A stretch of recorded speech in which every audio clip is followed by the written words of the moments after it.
கிருஷ்ணாபுரம்னு ஒரு கிராமத்துல லட்சுமின்னு ஒரு பாட்டி இருக்காங்க. அவங்க எல்லாத்துலயும் பழமை மாறாத முறைகளை தான் பின்பற்றுவாங்க. அவங்களுக்கு ராமுன்னு ஒரு குட்டி பேரா இருக்கான். ஒரு நாள் ஊர்ல வந்த வெள்ளத்துல ராமுவோட அம்மா அப்பா இறந்துட்டாங்க. அன்னையில இருந்து லட்சுமி பாட்டி தான் அவனுக்கு அம்மாவாவும் அப்பாவாவும் இருந்து அந்த குட்டிய வளர்க்குறாங்க. அந்த பாட்டிக்கு இருக்கிற ஒரே ஒரு சொத்து அவங்களோட மாந்தோப்பு தான். வருஷத்துக்கு ஒரு தடவை காய்க்கிற அந்த மாம்பழங்களை வித்து அதுல வர்ற காசுல தான் பேரனை வளர்க்குறாங்க. மிச்ச நேரம் எல்லாம் சும்மா இருக்கிறதுனால அந்த கொஞ்ச காசுல அவங்கனால பேரனுக்கு 3 வேளை சாப்பாடு போடுறதே ரொம்ப கஷ்டமா இருக்குது. வயசு வேற ஆயிட்டதுனால அவங்கனால வேற எந்த வேலைக்கும் போக முடியல. ஒரு நாள் சாயங்காலம் ராமு ரொம்ப சோகமா உட்கார்ந்துட்டு இருந்தான். லட்சுமி பாட்டி அவன்கிட்ட போய் இப்படி கேக்குறாங்க. என்னடா ராமு, ஏன் ரொம்ப சோகமா உட்காந்துட்டு இருக்க? ஏதோ யோசிச்சுட்டு இருக்க மாதிரி இருக்கு. என்ன விஷயம் கண்ணா? பாட்டி, என் கூட இருக்க பசங்க எல்லாம் பாரு, எவ்வளவு சந்தோஷமா புது புது பொம்மைங்க எல்லாம் வச்சு விளையாடுறாங்க. அவங்களுக்கு அம்மா அப்பா கூட இருக்காங்க. எனக்கு பொம்மைங்களும் இல்ல, அம்மா அப்பா கூட இல்லையே பாட்டி. ராமு சொன்னதை கேட்டதும் லட்சுமி பாட்டிக்கு என்ன சொல்றதுனே தெரியல. டே ராமு, உனக்கு தான் நான் இருக்கேன்ல, உனக்கு என்ன வேணும்னாலும் இந்த பாட்டி கிட்ட கேளுடா. உனக்கு வாங்கி தரதுக்காக எவ்வளவு கஷ்டப்பட்டாலும் நான் அதை உனக்கு வாங்கி தருவேன். சரியாடா கண்ணா? நீ எப்பவும் இப்படித்தான் சொல்ற பாட்டி. ஆனா நான் என்ன கேட்டாலும் இது வரைக்கும் நீ வாங்கி கொடுக்கவே இல்ல. போ பாட்டி, உன் பேச்ச நான் நம்பவே மாட்டேன். அப்படி சொன்ன ராமு உள்ள போயிடுறான். அப்போ இந்த சின்ன பையனோட ஆசைகளை நிறைவேற்ற முடியலங்கிற இயலாமையில தன்னோட வறுமையை நினைச்சு பாட்டி தனக்குள்ளே இப்படி புலம்புறாங்க. ஆண்டவா, எதுக்குப்பா எனக்கு இந்த வயசுல இவ்வளவு கஷ்டத்தை கொடுக்கற? என் பையனையும் மருமகளையும் என்கிட்ட இருந்து பிரிச்சுட்ட. இந்த சின்ன பையனோட பாரத்தையும் நான் சுமக்கிற மாதிரி இருக்கு. அவனோட சின்ன சின்ன ஆசைகளை கூட நிறைவேற்ற முடியாத அளவுக்கு வறுமை எனக்கு கொடுத்துட்ட. மாம்பழ சீசன் வந்தா மட்டும்தான் வருமானம்.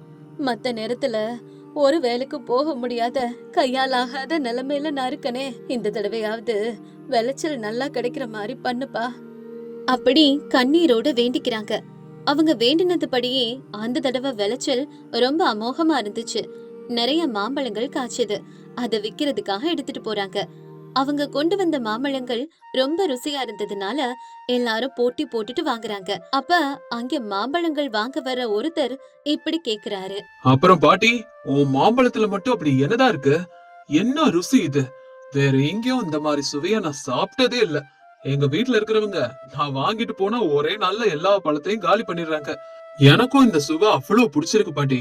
இத கேட்ட பாட்டி இப்படி சொல்றாங்க. ரொம்ப நல்லது தம்பி, நீங்க சொல்றத கேட்கவே சந்தோஷமா இருக்கு. வயிறு நிறைய சாப்பிடறத விட நமக்கு வேற என்ன வேணும்? அது உண்மைதான் பாட்டி. மாம்பழம் எல்லாம் சீசன்ல தான் கிடைக்கும். இவ்ளோ ருசியா இருக்கும்போது எப்படி சாப்பிடாம இருக்க முடியும்? அதுவும் இல்லாம மத்தவங்களை விட நீ கம்மியான விலைக்கு வேற குடுக்கற. அப்புறம் எப்படி பாட்டி இப்படி வாங்காம இருக்க முடியும்? இதையெல்லாம் பக்கத்துல இருக்க வியாபாரிங்க பாத்துக்கிட்டே இருக்காங்க. அவங்க கிட்ட யாருமே வரல. ஆனா பாட்டியோட மாம்பழங்கள் எல்லாம் சீக்கிரமே வித்துடுது. மக்கள் பாட்டியோட கடைக்கே வர்றாங்க. இத பொறுக்க முடியாத பக்கத்து கடைக்கார சூரையா பாட்டி கிட்ட சண்டைக்கு போறான். அவன் பாட்டி கிட்ட வந்து இப்படி பேசுறான். ஏ கிழவி, இந்த தடவை எங்களுக்கெல்லாம் விளைச்சல் சரியாவே இல்ல. காத்துல எல்லா காயும் கொட்டிடுச்சு. உனக்கு மட்டும் எப்படி இவ்வளவு மாம்பழம் கிடைச்சது? அப்படி என்னத்தான் அந்த மாம்பழத்துல கலக்குற? எல்லா மக்களும் உன் கடைக்கே வராங்க. என்ன மாயாஜாலம் பண்றியோ தெரியல. அப்படி என்னதான் இருக்கு உன் மாம்பழத்துல? அதுக்கு பாட்டி இப்படி சொல்றாங்க. என்ன சூரையா நீ பேசுற? யாராவது மாம்பழத்துல என்னத்தையாவது கலக்க முடியுமா? உன் தோப்புல ஏன் விளையலன்னு எனக்கு எப்படி தெரியும்? இந்த முறை எனக்கு நல்லா காய் காய்ச்சுது. அதுக்கு நான் என்ன பண்ண முடியும் சூரையா? ஏன் இப்படி வந்து வன்மத்தோட பேசிக்கிட்டு இருக்க? அப்போ ஒருத்தங்க அங்க மாம்பழம் வாங்க வராங்க. என்ன பாட்டி, எல்லாமே சீக்கிரம் தீந்துடுச்சா? வேலையெல்லாம் முடிச்சிட்டு வேகமா வந்தேன் உங்ககிட்ட பழம் வாங்கிட்டு போலான்னு. அதுக்குள்ள தீந்து போயிடுச்சா? கடவுளே, எவ்வளவு சீக்கிரம் வந்தாலும் மாம்பழமே கிடைக்க மாட்டேங்குது. அவங்க இப்படி பேசிட்டு இருக்க சூரையா இத கேட்டுட்டு அவங்க கிட்ட இப்படி பேசுறான்.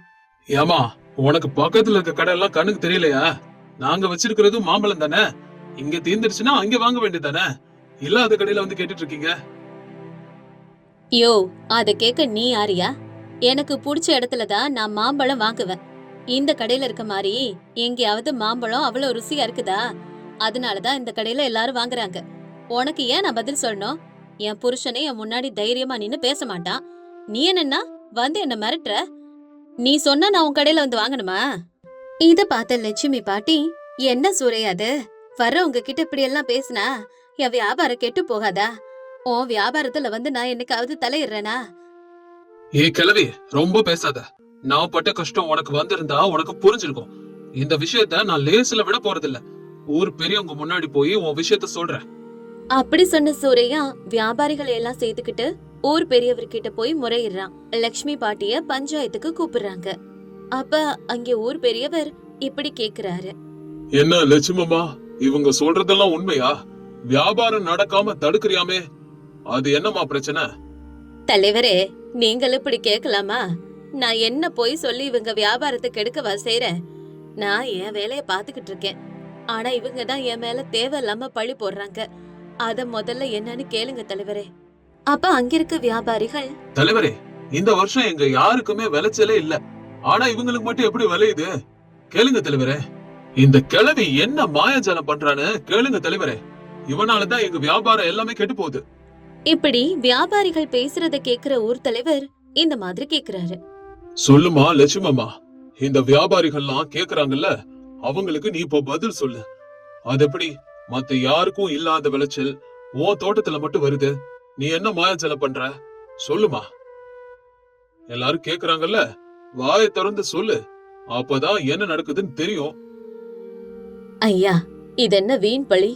மாயம் செஞ்சா மாம்பழம் கிடைக்குமா ஐயா? மந்திரத்துக்கெல்லாம் மாம்பழம் காக்காது. இந்த வயசுல நான் என்ன மாய மந்திரம் பண்ண போறேன்? இவங்கெல்லாம் என் மேல அபாண்டமா பழி சொல்றாங்க ஐயா. அப்ப சூரையா இப்படி சொல்றான். ஏ பாட்டி, உண்மையை சொல்லு. நீ எதுவுமே பண்ணாம எப்படி உனக்கு மட்டும் இவ்வளவு விளைச்சல் வரும்? நீ பண்றது ஏதோ தப்புன்னு தான் எனக்கு தோணுது. அதுவும் இவ்வளவு ருசியா எப்படி மாம்பழம் வரும்? நான் விக்கிற மாம்பழம் ருசியா இருக்குன்னு உனக்கு எப்படிடா தெரியும் சூரையா? அதுக்கு முதல்ல பதில் சொல்லு நீ. சூரையா முழிக்கிறான். அது வந்து எல்லாரும் ஏன் உன் கடையில வாங்குறாங்கன்னு பாக்க நானும் ஒரு தடவை உன் பழத்தை திருடி டேஸ்ட் பார்த்தேன். நிஜமாவே ரொம்ப ருசியா இருந்துச்சு. இத்தனை வருஷம் வியாபாரத்துல நான் இப்படி ஒரு ருசியான பழத்தை சாப்பிட்டதே இல்ல. அதுக்கு லட்சுமி பாட்டி இப்படி சொல்றாங்க. எல்லாரும் கேட்டீங்க தானே? இவனே ஒத்துக்கிட்டான் என் பழம் ருசியா இருக்குன்னு. அப்புறம் மக்கள் ஏன் என்கிட்ட வரமாட்டாங்க? எனக்கு மட்டும் விளைச்சல் எப்படி கிடைக்குதுன்னா, நான் இயற்கை உரங்களை மட்டும்தான் பயன்படுத்துறேன். மாங்காய பறிச்சதுக்கு அப்புறம் அத பழுக்க வைக்க எந்த ரசாயனமும் கலக்கறது இல்ல. அதனாலதான் அந்த ருசி குறையாம இருக்கு. இதுதான் உண்மை. வேற எந்த மாயமும் இல்ல, மந்திரமும் இல்ல. என்னை நம்பி என் பேரன் ஒரு சின்ன பையன் இருக்கான். அவனுக்காக நான் எவ்வளவு வேணாலும் கஷ்டப்படுவேன். என்னைய கேட்டா நான் கஞ்சிய கூட குடிச்சிட்டு இருப்பேன். ஆனா என் பேரனுக்கு நல்ல சாப்பாடு போடணும்னா நான் உழைச்சுதான் ஆகணும். இந்த மாம்பழ வியாபாரத்தை மட்டும்தான் நான் நம்பி இருக்கேன். தயவு செஞ்சு என் வயித்துல அடிச்சு என்ன அவமானப்படுத்தாதீங்க. எனக்கு இந்த தொழிலை விட்டா வேற வழியே இல்ல. இப்படி என் மேல அபாண்டமா போய் சொல்லி என்னையும் என் பேரனையோ நடுத்தெருவுக்கு கொண்டு வந்துடாதீங்க தலைவரே. உங்களை கெஞ்சி கேட்டுக்கிறேன். லட்சுமி பாட்டி அவங்களோட நிலைமைய கண்ணீரோட சொல்லி முடிக்க அங்கிருந்த எல்லாருக்கும் அவங்க நிலைமைய நினைச்சு ரொம்ப கஷ்டமாயிடுச்சு. கண் கலங்கி போய் நிக்கிறாங்க. அப்ப ஊர் தலைவரும் இப்படி சொல்றாரு. லட்சுமி அம்மா, அழாதீங்க. தயவு செஞ்சு உங்களோட கண்ணீர் இங்க சிந்தக்கூடாது. நீங்க எல்லாம் கண்ணீர் சிந்துனா எங்களுக்கு தான் அது பாவம். உங்க நிலைமையை நினைக்கும் போது எங்களுக்கு ரொம்ப கஷ்டமா இருக்குமா. என்னால உங்களை புரிஞ்சுக்க முடியுது. நீங்க கவலைப்படாதீங்கம்மா. வியாபாரிகளே, லட்சுமி அம்மா சொன்னத கேட்டீங்க தானே? நீங்களும் இந்த அம்மா மாதிரி கஷ்டப்பட்டு எந்த ரசாயனமும் கலக்காம விவசாயம் செய்ய கத்துக்கோங்க. இந்த மாதிரி தேவையில்லாம மத்தவங்க மேல இதுக்கு மேல பழி போடாதீங்க. அந்த அம்மா மேல எந்த தப்பும் இல்ல. இதோட இந்த பஞ்சாயத்தை நான் முடிக்கிறேன். அப்படி சொல்லி ஊர் தலைவர் அந்த பஞ்சாயத்தை முடிச்சு வைக்கிறாரு. அன்னையில இருந்து அந்த ஊர்ல இருக்க எல்லாரும் இயற்கை உரங்களையே பயன்படுத்துறாங்க. அன்னையில இருந்து எல்லாருக்கும் நல்ல விளைச்சலும் நல்ல ருசியான மாம்பழங்களும் கிடைக்குது. லட்சுமி பாட்டியும் வழக்கம் போல மாம்பழத்தை வித்து நல்ல லாபம் சம்பாதிக்கிறாங்க. அன்னைக்கு ஒரு நாள் எப்பவும் போல சந்தையில மாம்பழத்தை வித்துட்டு சீக்கிரமா வீட்டுக்கு வர்றாங்க. டே ராமகண்ணா, நான் உனக்காக என்ன வாங்கிட்டு வந்திருக்கேன் பாருங்க. நான் பார்க்க மாட்டேன் பாட்டி. தினமும் அந்த மாம்பழத்தை காட்டி என்னை ஏமாத்துற. எனக்கு பொம்மைங்க வேணும்னு சொன்னா நீ வாங்கி தர மாட்டேன்னு சொல்லுவ. எனக்கு எதுவுமே வேணாம். நீ எனக்கு ஒண்ணும் தர வேணாம். போ. ராமு அப்படி சொன்னதும் பாட்டி இப்படி சொல்றாங்க. இல்லடா கண்ணா, ஒரே ஒரு தடவை இந்த பாட்டிய நம்பி இத திறந்து பாருடா தங்கம். உனக்கு பிடிச்ச எல்லாமே இதுல இருக்கும். பாட்டி இப்படி சொன்னதும் ராமுவும் அந்த பைய திறந்து பாக்குறான். அங்க அவனுக்கு பிடிச்ச எல்லா பொம்மைகளும் இருக்கு. அத பார்த்த ராமு சந்தோஷத்துல துள்ளி குதிச்சு விளையாடுறான். பேரனோட சந்தோஷத்தை பார்த்த லட்சுமி பாட்டிக்கும் ரொம்பவே மனசு நிம்மதியா இருக்கு. பேரனோட ஆசைகளை நிறைவேற்றிட்டோங்கிற சந்தோஷத்திலே பாட்டி அன்னைக்கு நிம்மதியா தூங்குறாங்க.